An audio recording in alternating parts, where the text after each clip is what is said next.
নমস্কার বন্ধুরা, কেমন আছো সবাই? তোমরা আশা করি তোমরা খুবই ভালো আছো। আর এই ব্লগটা হলো কালী পুজোর আগের দিনে। তো যাই হোক, আজকে কালী পুজো।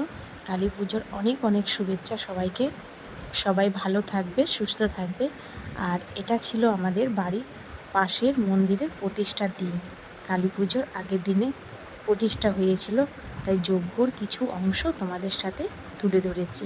তো এই যে মায়ের পাশাপাশি হনুমানের মন্দির হয়েছে, তো সেখানেও যজ্ঞ হচ্ছিল, প্রতিষ্ঠা হলো মন্দিরটা আজকে। ফাঁড়ির কাছে আমাদের মন্দিরটা খুবই সুন্দর।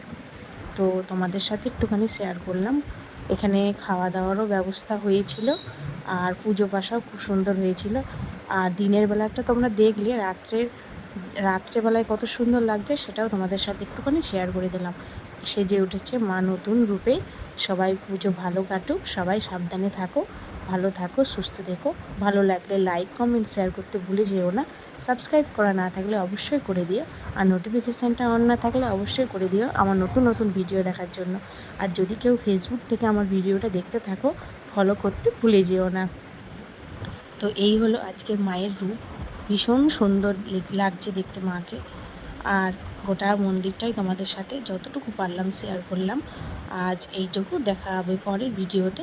তো চলো, সবাইকে অনেক অনেক শুভেচ্ছা কালী পুজোর। সবাইকে শুভ দীপাবলি। সবারই পুজো ভালো কাটুক। তো চলো, টাটা।